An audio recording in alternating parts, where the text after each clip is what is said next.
Welcome to History Unpacked, formerly English Through History. Recently, I had the special opportunity to speak with writer and historian Robert B. O'Connor, author of the book Jeep Show: A Trooper at the Battle of the Bulge. The book showcases a unique take on World War II history and is available at the website jeepshowbook.com, Amazon, or bookshop.org. Links in the description.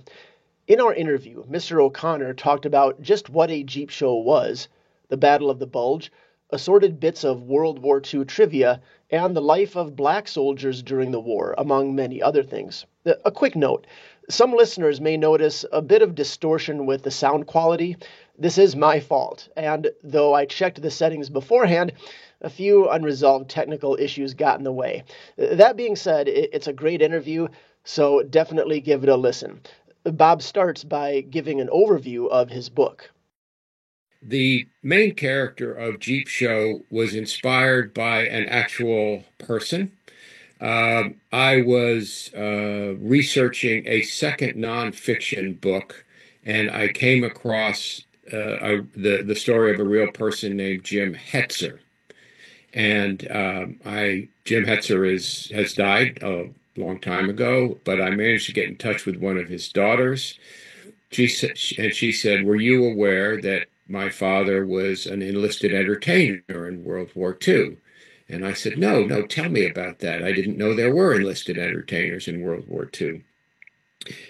So she told me about Jim Hetzer's war and the fact that he worked with Mickey Rooney in the war. And she also told me that Jim Hetzer's older sister, her aunt, had saved every letter he wrote home from the European Theater of Operations. Primary source, Eric, primary sources. So, and actually, those letters had been published in a book that was available on Amazon. So I read those and found some other primary sources. Why I decided to write a novel, I'm not sure.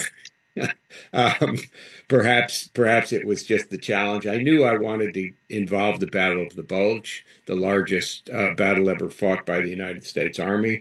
And this real person had come close to it, but had not been involved. So that's the basis of the book. Was inspired by a fascinating war experience of a real person, and then adding other aspects onto it to try to give readers, especially readers who might be a little bit intimidated by all the excellent nonfiction books about World War II, and to try to give them, within the context of weaving a story, to try to give them a lot of facts about what it was like for the ground level combat soldiers and their direct supporters during the war. Yeah, and it is. I think you accomplished that. Because it was entertaining to read, but again, like there's just really like every page is just packed with history, and it's interesting reading it from this character's point of view because he's kind of as you said, he's an entertainer. He's an average guy. He's not a proficient warrior, and he just gets thrown into this savage environment. And, yes. and so yes. like the reader can really identify with it, and it's frightening at times, really. Yes. During the Battle of the Bulge, many rear echelon and not combat experienced soldiers were called to duty, especially during the siege of Bastogne. And they had basic training, and they had been trained how to shoot a rifle, and they acquitted themselves admirably doing that. But certainly, it must have been a strange experience for them and harrowing.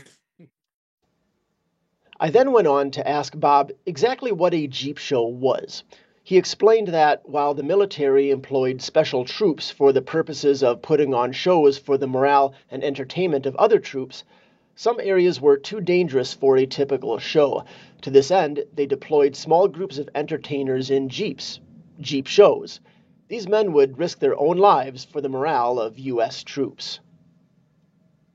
I would say first that, as in real life, the main character enlists and he wants to be a paratrooper.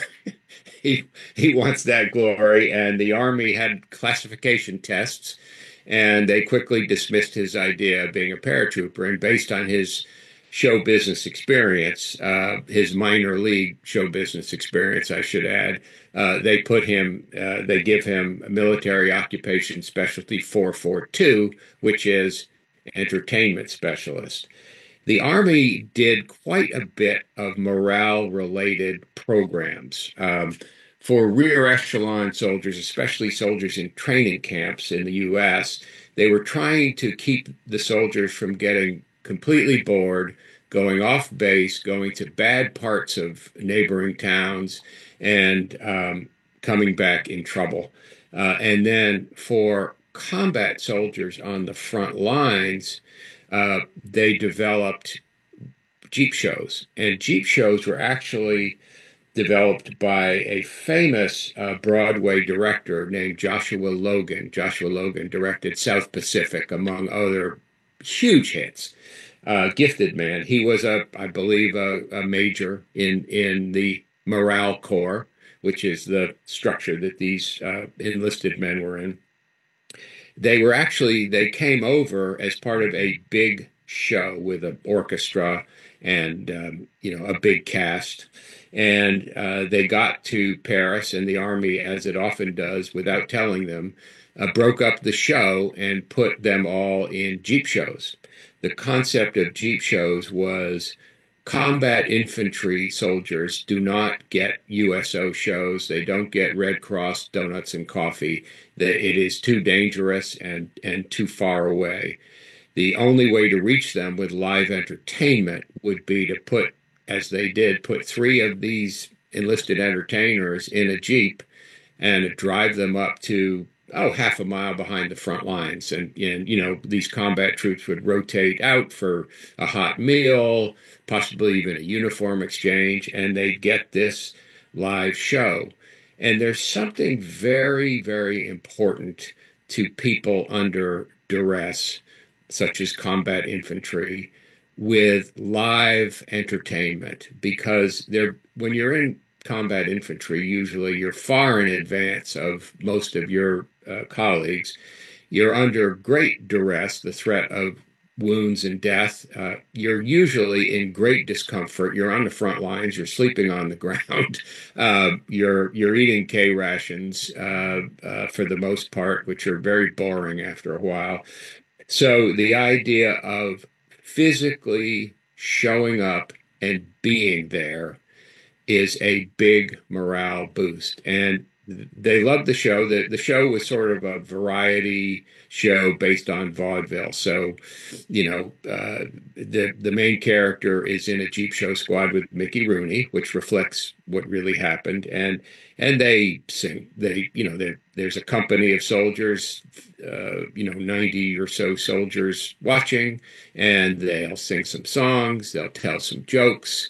They'll dance a little. They'll pull a soldier out of the audience who might, do a good impression of Edward G. Robinson or Jimmy Cagney, and do a show. And that's appreciated. But also, what's appreciated is they hang around afterwards and talk with the soldiers and have a cup of coffee and a cigarette. So that was the concept of Jeep shows. They were very successful, and indeed, on the back cover of the book, I reproduce an actual memo from a general of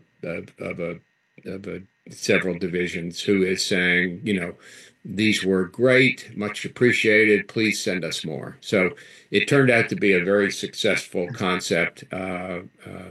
Interestingly, Eric, we all know about Mickey Rooney, who was an enlisted entertainer, and if you read my book, you know about Jim Tanzer, the enlisted entertainer. Some of the other names of enlisted entertainers were not famous at the time, as as Jim Tanzer was not famous, but went on to me. So, for example, went on to be. So Mel Brooks was MOS 442. Oh, wow. Okay. Sammy Davis Jr., who in his own way might have been the first soldier to integrate the U.S. Army because the Army was segregated in World War II, and yet Sammy Davis Jr. was in a Jeep Show squad with white soldiers. So uh, that's a possible theory. I wouldn't want to defend that necessarily against a historian of the Army, but those of us my age know the name Red Buttons. Red Buttons was a very successful comedian in the 50s and 60s.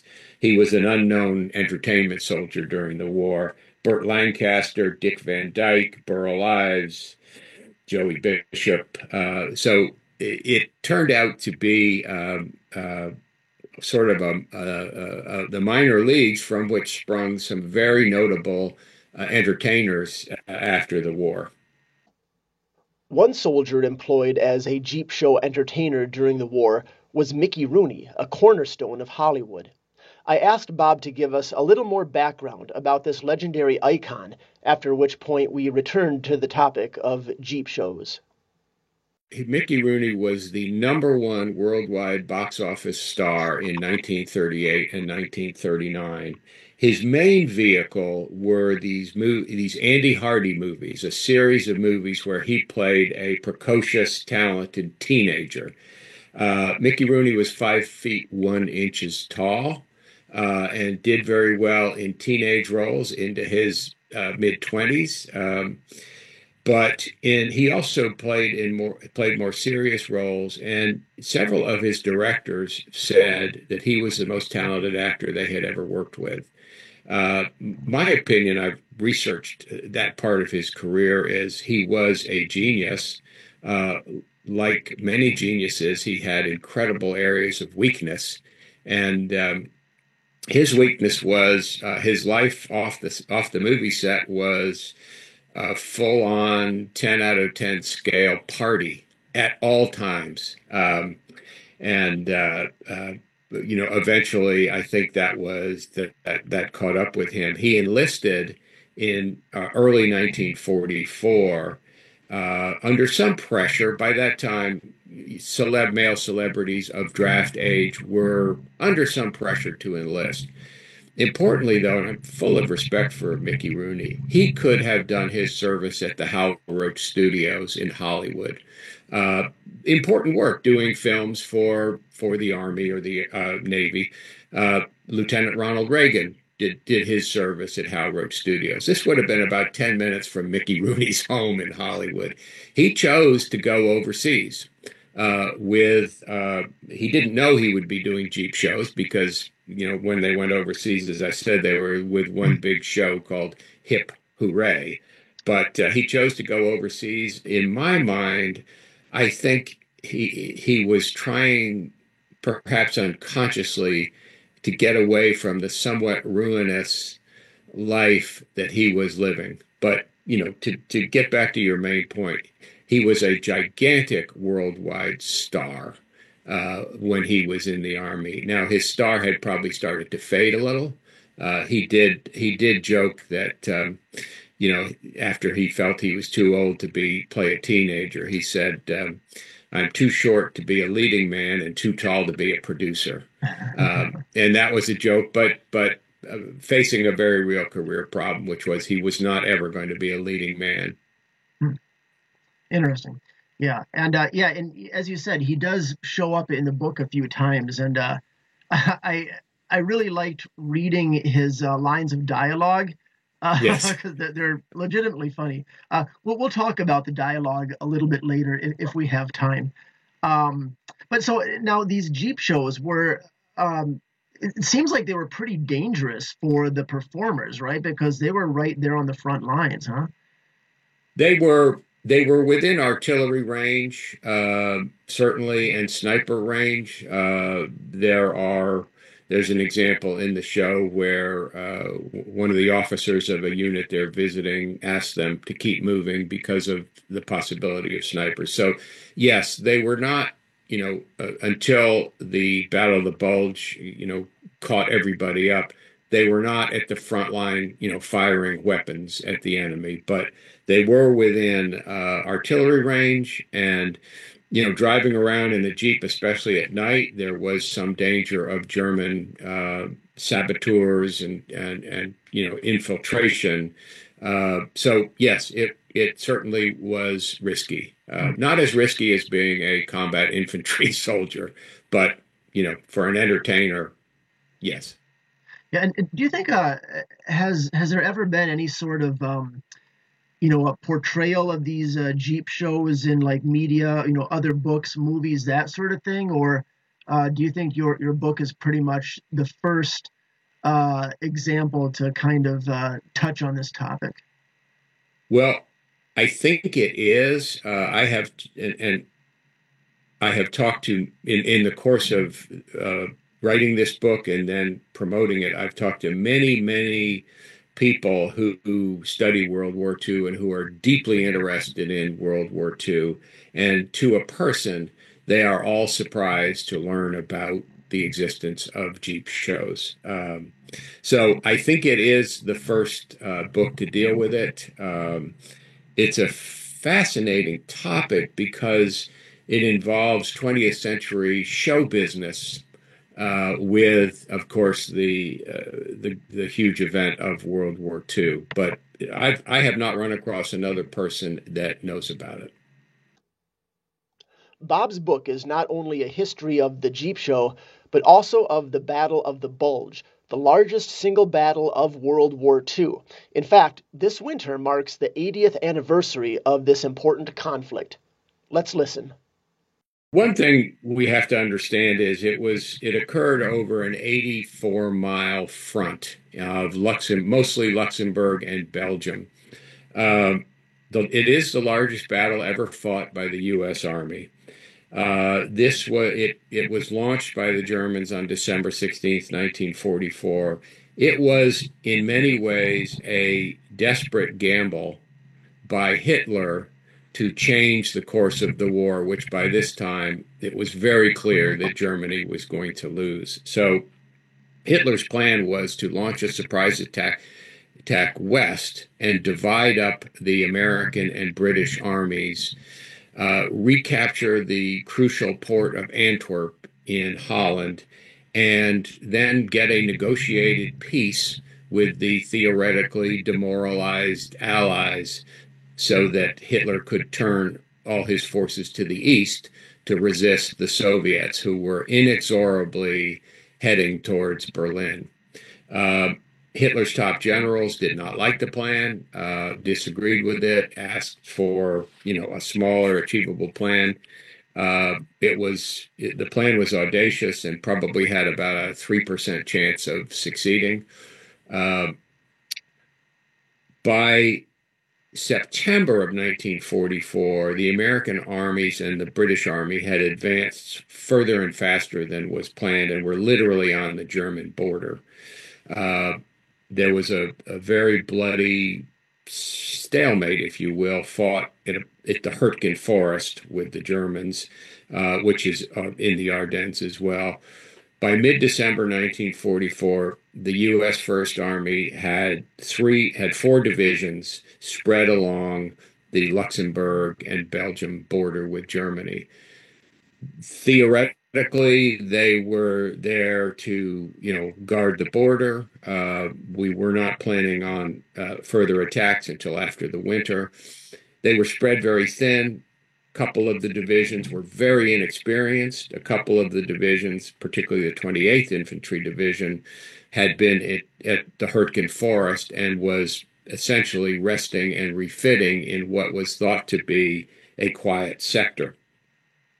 The Germans assembled about 200,000 troops and 1,000 tanks.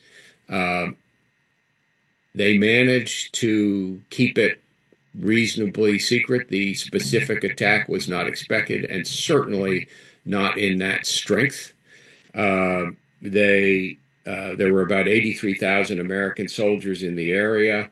The battle was marked by very harsh winter conditions, snow, freezing temperatures, And the Germans, the reason it's called the Battle of the Bulge is, and of course that was a newspaperman nickname. The Germans made a front in the middle of their attack.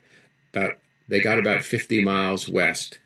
Uh, the weather was very overcast during the first few days of the battle, so the Allies' complete air superiority could not be brought into play. Now, again, at some point the weather's going to clear, and it did. Um, Substantial casualties, about 19,000 Americans killed, about 50,000 wounded, about 23,000 missing or captured. German losses were about twice that. And then the battle did not end, although by about December 28th or 29th, it was obvious the German attack had been stalled and the Germans began retreating, a fighting retreat, typical of the German army. And the battle did not end fully until January 25th.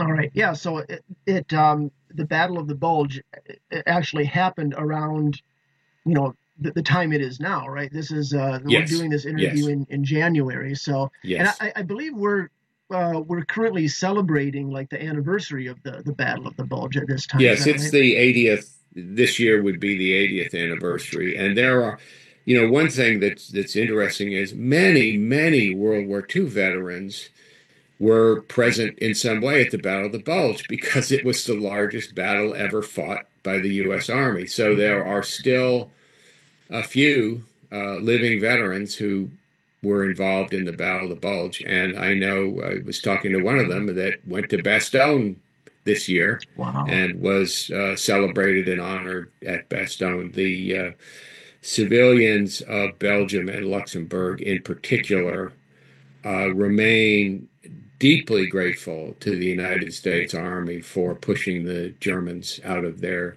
lands. Now, when you say it was the biggest battle, do you mean like in terms of area, in terms of personnel involved, or both? Both, Okay, interesting. and certainly personnel involved. But no, both. Again, this front was 85 miles long. The Germans attacked with three armies: the 6th SS Panzer Army, the 5th Panzer Army, and the 7th Army, which was Volksgrenadiers. And so they attacked at the top of this 85-mile front, right in the middle of it, and then at the bottom of the 85-mile front. And the German army at the bottom of the 80-mile front was there to screen against Patton's Third Army coming up from the south, because Patton's Third Army was fighting in southern France and moving north, and they were actually planning, I have learned, to attack in Germany on the 19th of December. So when in the south, the Saar, and when it became apparent that this German attack on the 16th was not just a spoiling attack, but was a large, significant attack, Patton spoke with Eisenhower and turned his army north, and made significant speed to attack the Germans' southern flank and actually liberate. As part of that, he lifted the siege of Bastogne. So 3 German armies, 100,000 or so American soldiers over an 84-mile front, and eventually in bitter cold and snow. Eventually. So, yes, the largest action ever fought by the U.S. Army. And I know that there was a famous incident where the Germans, they asked for the surrender of the Allies, and General, you'll have to help me with the pronunciation. Yeah. Is it McAuliffe? McAuliffe, Okay. That's it. Yeah, he gave a famous response. I think it was one word, right? Nuts. Yes. Now, so like in that case, did the Germans that must have been a bluff, right? They probably realized at that point they were going to lose this offensive. That's a very good question. Let me put a little perspective on it. The in the initial 4 or 5 days of the attack, what the Americans were fighting for, they were giving up men and territory to gain time. The Germans, again, with this very audacious and, highly speculative large attack, had to stick to a rapid timetable. If nothing else, eventually the skies would clear and the American air superiority would come into play. So what the American forces did in the desperate first 3 or 4 days is they stood their ground where they could as long as they could, even though they were outnumbered, and then gave up ground and moved back and made another stand. Bastogne was very important to the Germans because it was the hub of 7 paved roads, because it had been a great tourist town before the war. And the German tanks could not move on anything but roads; they were too heavy. So Bastogne was crucial to the German plans and timetable because of the courageous delaying actions, which my protagonist gets dragged into several times. The 101st Airborne Division, the famous Band of Brothers from the TV miniseries, was able to get into Bastogne and defend it. So Bastogne became surrounded. The general who was on the spot and in command, General McAuliffe, was formulated a very effective plan of defense, which essentially involved artillery gathered near the center of the area and firing as though, around the faces of a clock. Wherever the Germans would try to gather in strength, which you have to do to penetrate good defenses, they would come under artillery fire from the center of Bastogne. Bastogne was surrounded. The German commander of and by the way, the Bastogne was surrounded by one German force, but the major German force kept moving west towards the Meuse River to stay on the timetable. Bastogne was surrounded. The German officer in charge of those forces submitted a written demand for surrender. As it turns out, his commanding officer was furious when he found out he had done this. This was an improvisation on the spot. General McAuliffe, who was, of course, as you'd imagine, working pretty much around the clock, was actually taking a short nap when his aide brought him this written German surrender. So he's half awake. He reads it. And he says nuts to it, just kind of off the cuff. And after a while, his aide says, "What do you want us to respond?" And he says, "Nuts is good enough."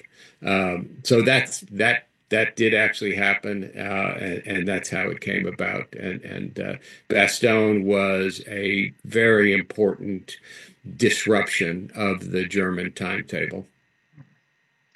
All right. So now, correct me if I'm wrong here. Would it be safe to say that for Allied soldiers that were in the Battle of the Bulge, it would have been, a different experience depending on what portion of that area you were in? Because it sounds like in the center of it, where they were firing, around, it was probably pretty action packed. But then it kind of seemed, just from reading the book, I also gathered that there were other regions that were much more, just kind of waiting for, to see what would happen, or they were just kind of digging in and biding their time. Is that sound accurate? Well, I'd say this: there was tremendous resistance going on, pretty much all along the front. And as we said, the front was pushing in the middle of the front. It was pushing in significantly. One reason why the bulge happened in the middle is there was very bitter fighting on what is called the northern shoulder, of that 83-mile front. And even though the Americans were eventually overwhelmed, they held out for the first 48 hours. Even though they were far outnumbered, they were able to hold out for 48 hours at a town called St. Vith in the northern shoulder. Um, and there was a little less bitter fighting in the southern shoulder. And then in the middle, as we talked about, where the bulge was, everyone was, standing, resisting and then retreating, resisting and then retreating, much, much faster than at the northern shoulder and at the southern end of it. So everyone along the front, Eric, was very much involved in combat, stand and retreat, and as I said, successfully buying time by sacrificing men and equipment to keep the Germans off their timetable. Bastogne was, about, I guess, 20 miles behind the front. And as the center bulge expanded, it expanded to Bastogne and beyond. As I said, significant German forces bypassed Bastogne to continue west in their fruitless, almost impossible quest to get to the Meuse River, cross the Meuse River, and get up to Antwerp. Yeah, and I think it's worth pointing out too that for listeners who end up reading the book, do check out the website jeepshowbook.com. It's got a lot of photos and maps of all of the areas that the book talks about. It's really a good companion to the book, and definitely worth checking that out. It kind of gives you a visual of some of the places that are talked about, and really good photos. In addition to the history of its subject content, Jeep Show also provides many looks at historical minutiae, small facts about everyday life in the early 20th century, both in and out of the war. I asked Bob to share his wealth of knowledge with us. The Queen Mary was turned into a troop ship in probably 1939, when the British were first dragged into war. And the Queen Mary carried 3,500 passengers in its civilian days, and it carried 16,000 troops as a troop ship. My father went to the war in Europe on the Queen Mary, so I was very interested in what that experience was like. The Queen Mary did not travel in convoys to guard against German U-boats because the Queen Mary was so fast that it could easily outrun German U-boats who had to surface to fire. Nonetheless, there was a chance that a U-boat could have come across it. So the Queen Mary did not have enough fresh water with 16,000 troops to have freshwater showers, but they had saltwater showers, and regular soap does not work very well in salt water. And so the Queen Mary issued these Hershey's cocoa butter soap. In this incident that happens to the protagonist, Jim Tanzer, he gets caught in the shower during a U-boat drill and has to run up on deck pretty much naked and stand at his station near the lifeboat. And his hair is full of lather from the salt water and the soap, and it hardens in place. Mickey Rooney is observing and thinking, "Oh my goodness, this scene needs to go in my next movie." I came across that story. It actually happened to a British soldier during the war, and I came across that story, and I thought it was so interesting and funny that I put it in the book. I will say I did a lot of research and had way too many details that I could use. So I got to pick from many, many details. And so I think the term is Easter eggs. People very interested in World War II have told me that, they're just very pleased with finding these Easter eggs. I'll give you another example, Eric. The M1 Garand rifle that was the basic issue to all infantry soldiers was an automatic rifle, and you loaded a 9-round clip into it to fire it. The breech of the gun would pull back to load the clip, and then it would snap forward. When the clip was loaded, it would on its own snap forward very firmly. If you were inexperienced and you left your thumb trailing a bit behind the clip, it would snap forward on your thumb and was very painful, and would leave a very big bruise on your thumbnail. I don't mention M1 thumb by name, but several times Jim looks down at his thumb and does not love his M1 rifle the way his instructor might have wanted him to. So yeah, I tried to sprinkle some of these throughout the book, and what I found is the World War II buffs really, really appreciate it. Yeah, I do remember that there is a line in there where like it says something about loving his rifle, and it said Jim did not love his rifle. Right. Now I know why that is. Yeah. Another thing I thought was interesting is it mentioned that like you could tell the enlisted from the officers by looking at their helmets, because I believe the enlisted, they had like a bluish tint to the helmets because they would use it for cooking. Did I get that right? Well, that is mostly right. The front, again, I really wanted to emphasize the experience of frontline combat soldiers. You knew you were looking at a frontline combat soldier when you looked at his helmet and it had the bluish tinge, because they were issued little Coleman stoves that ran on what was called white gas, which we would call sterno now, I think. And they would use that to heat water for shaving, although when you're on the frontline combat, you're not too worried about shaving. They would use that to heat soup, to heat water for coffee. The K rations came with instant coffee packet and sugar. So yeah, it wasn't so much the officers as it was, combat frontline soldiers having to make do. Interestingly, the officers, you could tell their helmet. They did not, in the front line, the officers did not wear their rank on their uniforms because of snipers.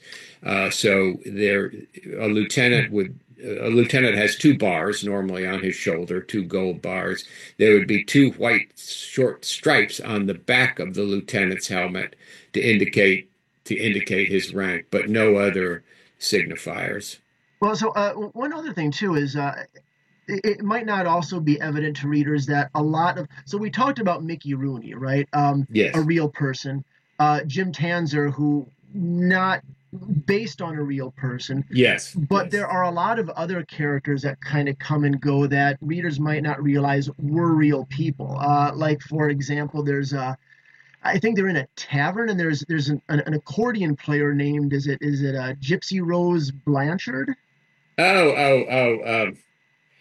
There is a famous accordion player, and for some reason, early this morning, this is in Paris, because Jim Tanzer, the protagonist, on his way to the front, they stopped in Paris.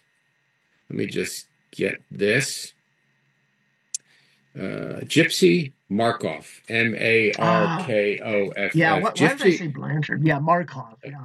Gypsy Markov was a pretty well-known performer, very beautiful, dark, raven-haired, actually an American, but because of her Russian immigrant parents, you would have thought she was European, and she didn't mind people thinking that.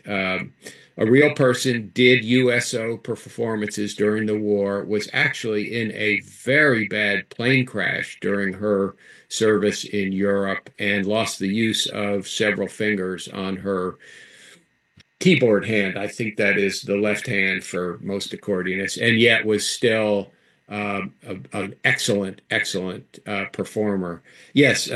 So yes, there are a few real people sprinkled around, and General McAuliffe in Bastogne makes a short appearance to, in a friendly way, order Jim Tanzer to put on a show for the wounded soldiers and civilians at Bastogne. Yeah, and I think there's also a journalist. They call him I think Bunny Levin in the book, Yeah, but that's short for his real name. And on I think it's your website, you actually have an article that he wrote. yeah, Yeah. yes. Yeah, Bunny Levin is a creation of my mind. Uh, I needed a journalist present gives a great way to give exposition of the big picture. So, Jim and he run into each other. He, of course, as a reporter, is asking Jim all sorts of questions about his experience at Bastogne, thinking, Bunny is thinking, enlisted entertainer fighting at Bastogne. This is going to be a great story. And then he also thinks, if only this were Mickey Rooney, it would be front page. So the reporter gives me the chance to give a lot of exposition about the battle uh, in a way that it is not boring. I wrote at the end of the book. I wrote the reporter, and by the way, the reporter is also at the liberation of a concentration camp where Jim is. And then at the end of the book, I wrote I fabricated an article, a column that the reporter wrote in late 1945, early 1946, kind of describing the big picture of what happened after the war and all these refugees and how, the disappointing things that happened in Germany and the good things. And then he gives a kind of tribute to the American soldier. And interestingly, Eric, that was at the end of the book and literally sort of an afterword. And my editor insisted that I had to remove it because even though he liked it, he really wanted the book to end on the train, where Jim is on the train going home.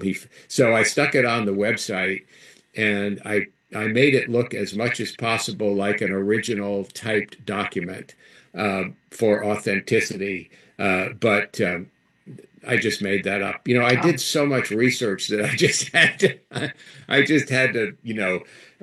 get some of it down on paper.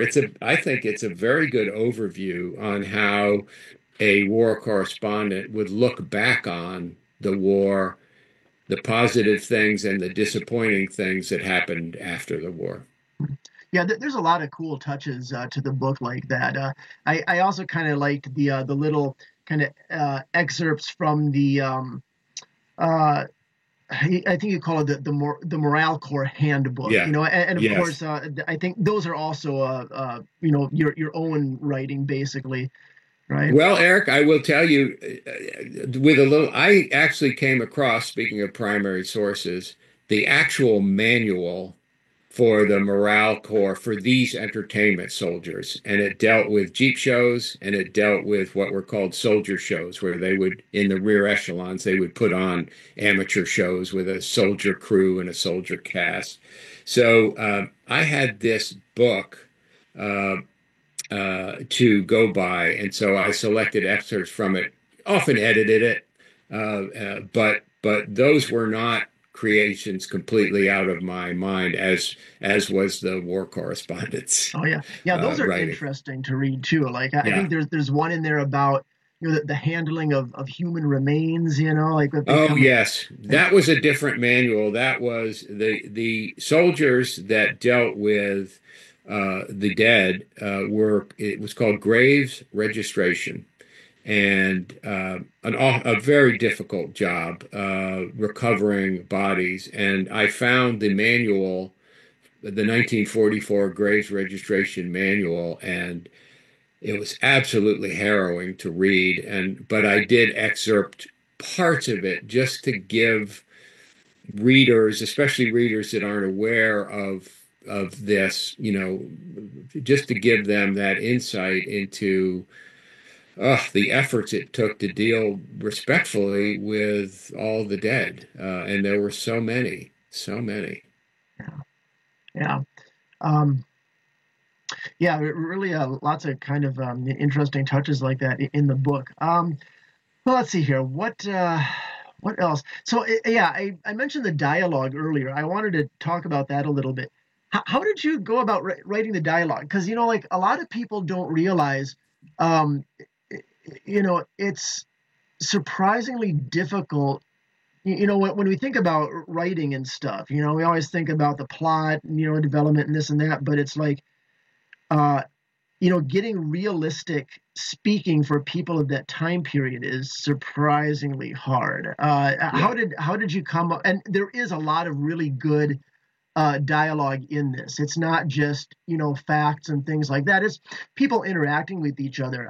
How did you find inspiration for the talking and the interaction Yeah. between other Well, characters? first of all, one of the things I learned, when I started to write a novel is readers, if you write dense paragraphs, readers will skip ahead to the dialogue.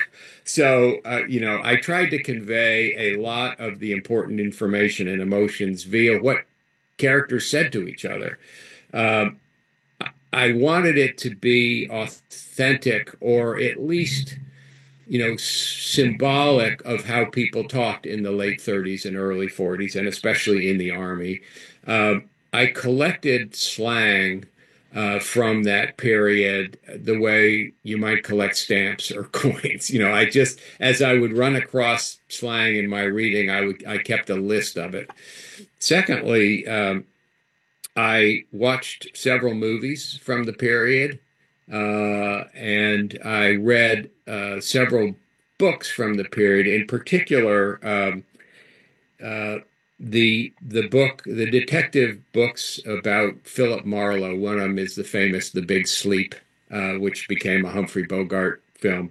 I read several of these detective. I think it's called noir. I think that's and they're full of slang and idioms and all that. So I just kept a long list of that, and without overdoing it.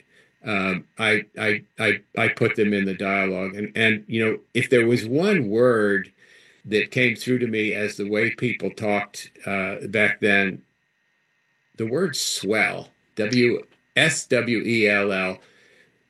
People use the word swell all the time back then, and we don't use it at all now. Yeah, So I think swell appears half a dozen times. yeah, And that's then interesting.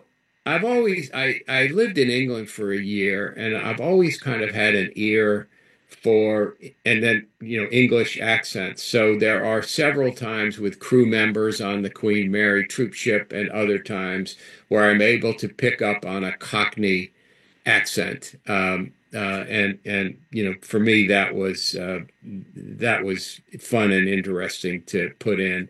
But I think the main point is um, I really tried to use dialogue to reveal how the characters were feeling, the key points about it, and thus, if I was going to use that much dialogue, it was important, and it was painstaking to try to make it how people spoke back then. Now, it's not an exact replica of how people spoke back then. I think if I've succeeded, it is just reminiscent of how Mhm. people spoke. Yeah, yeah, it's probably impossible to get an exact replication. Right. Um, I remember there was one movie. I think it was the remake of True Grit with Jeff Bridges, Ah, and yes. they never talk with contractions in that. And I seem to Yeah. remember reading somewhere that people really didn't talk that way back in the Wild West. They Yeah. actually used contractions quite a bit, Yeah. but I don't know. Yes. That's just what I heard. So, Yeah. Yeah. That makes but sense. That makes sense. but yeah, it just goes to show you, how even some of the big Hollywood directors and so Yeah. on, have a hard time with this. One interesting facet of World War II that we often forget about is the place of the black American soldier during the war. Being someone who was technically a free American citizen, yet often not treated as such, meant that the wartime experience of the black man was different from that of his fellow soldier. This was the final topic that we talked about before concluding the interview. A very interesting question, and I thought a lot about that. And I wanted to show things about that because, in my independent opinion, as an amateur historian, the American civil rights movement of the 20th century is one of the top 5 or 6 worldwide events. The black soldier experience in World War II was segregated. The Army was completely segregated. There were no, leaving Sammy Davis Jr. and his Jeep show aside, there were no integrated units at all. Almost all black soldiers and sailors were put in support roles. Truck drivers. The black soldiers were the drivers in the famous Red Ball Express, getting supplies off the beaches of Normandy and into Europe. Support roles in the Navy, they were stewards and cooks. So largely kept out of combat. There were a few combat units of black soldiers, but they had white officers. The 969th Artillery Battalion, which features heavily in one chapter of the book, was an all-black unit, and they acquitted themselves admirably during the Battle of the Bulge. So it was a segregated army. The very few combat units that were allowed, the Tuskegee pilots, of course, had, to my knowledge, all had white officers. What is even more disappointing in a way, of course, it was the time, and it's hard to judge. We sit here in 2025 and are trying to judge people's attitudes and behaviors 80 years ago. The soldiers returning to the South, the black soldiers returning to the South after the war, that I found very depressing in that most of the Southern whites were deeply invested in upholding Jim Crow in the South, and thus black veterans, whether they were combat veterans or just overseas veterans with several years service away from home, came back to the South, and the Southern whites were very insistent and effective of maintaining the Jim Crow atmosphere and environment. So, for example, they couldn't vote, they couldn't live in certain neighborhoods, they could not eat in restaurants. The whole terrible and almost inexplicable Jim Crow apparatus remained in place in the South, unfortunately, probably until the late 1960s. So these soldiers who fought and died, and at the very least served, were terribly treated when they came back home in the South. That is disappointing. Okay, well, let's see here. I guess it's about time to kind of bring things to a close here. Again, the book is Jeep Show, A Trooper at the Battle of the Bulge. The author is Robert B. O'Connor. I mentioned it briefly at the beginning, but Bob, could you please tell everyone once more where they can find your book? Yes, thank you, Eric. The book is on Amazon, and it's also on bookshop.org. Bookshop.org. If you like the indie aspect, and then again, the website is jeepshowbook.com to get more background information. Eric, if you don't mind, I would like to end by reading a very short paragraph that the reporter, the war correspondent, wrote about the American soldiers in his column. Yes, please do. America fielded millions of citizen soldiers who disliked the goddamn army, were ambivalent about their officers, and resisted the trappings of military hierarchy, also known as chicken shit. Yet many of them will remember their service as the ennobling experience of their lives. If you ask them, they will tell you they fought not for their country or for lofty ideals, but for each other, for their buddies, to get the job done and get home. All right. Fantastic. Yeah, Okay. I sometimes crack up when I read that because I think about my dad and all those young men and grown men that sacrifice so much. Thanks again for joining us. If you liked this interview, make sure you like, subscribe, and comment so we can bring you more interviews in the future. And also make sure to support our guest, Robert B. O'Connor, by purchasing a copy of his book. Not only is it a trove of historical information, but a portion of the proceeds goes to support Shields and Stripes, who, in turn, supports veterans and first responders. From the History Unpacked team, best wishes for 2025.